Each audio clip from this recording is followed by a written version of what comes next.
And we are back with Lisa Watersley in the studio. This segment's all yours, my love. It's never all mine, ever. I'm all yours. Well, that may be. Yeah. So anyway, this is boring airtime.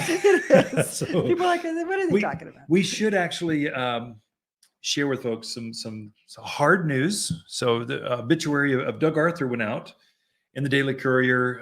It went out, and Doug has been with us for I don't know, a decade. So, and I've known him since he first moved to town. He was our print sales guy.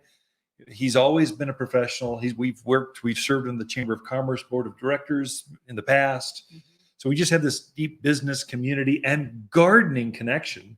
So he was a master gardener. He volunteered a lot as a master gardener, and he just did our consulting and just he was also an Arizona certified nursery professional. Yep, he had gone and got his testing and passed. And so the thing I loved about Doug is he never stopped learning. No, always learning. Always learning. So anyway, we lost him. Our family here is still grieving. Our family, I don't say is our bloodline. I say is our family here at the Garden Center. Anyway, sorry to share that, folks. We don't want that to be airways, but anyway, we'll go to gardening stuff, which makes you feel better. But Doug Arthur, we love you. Joan, we love you. Chris, we love you. The family will be there for you. But the news should go out. It's in the newspaper. We were respectful not to get it out too early. But the team here is still reeling back from that. So I tell you what we did. We had I hired two chaplains, company chaplains, not with a church, just with a private network, kind of came through. And that has been a saving grace over this whole COVID thing. People are they have a hard time. What do I do? So where am I at? And what's really going on? And who do I talk to?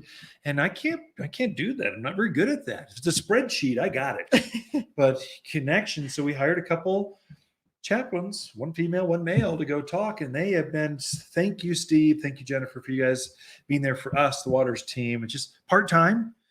But that's, if your company's out there, if you've not looked at that, I think that's a real service that's inexpensive, but really heartfelt within your team. And it's needed because we don't have those support structures that we used to have around us, the families, churches, other, people aren't as, since pandemic, people aren't as tied in. So it's been a very huge help to us. Anyway, people didn't tune in for business matters and how companies are run or family matters, but just thought we'd let that out because he was loved in the community, not just in our company, but in the community.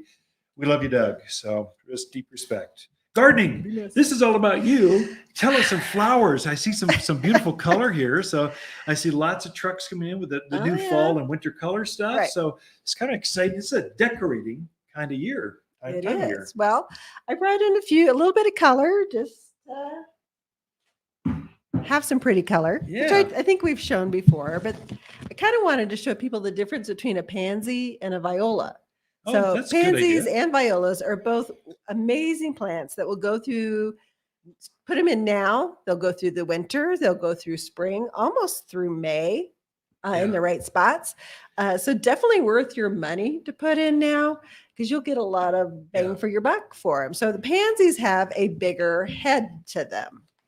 So you got to describe, because you're talking the vlog, the video piece, but there's also the audio. We tell folks that are just on the radios and stuff, the podcast, that is a pansy. Can I pick that up?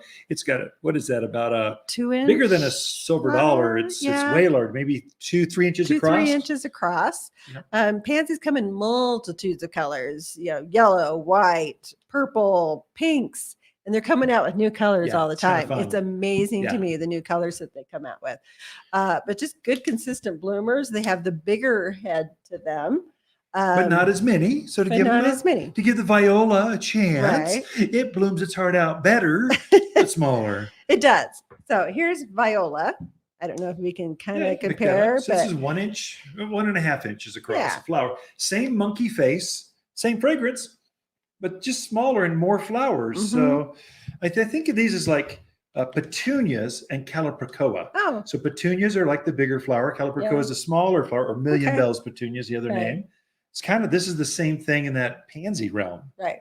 And the thing with, I've had violas reseed frequently. Yeah. So they're kind of fun. Pansy's not as much, but you get a little bit bigger flower. You can use the two together. I love cameras.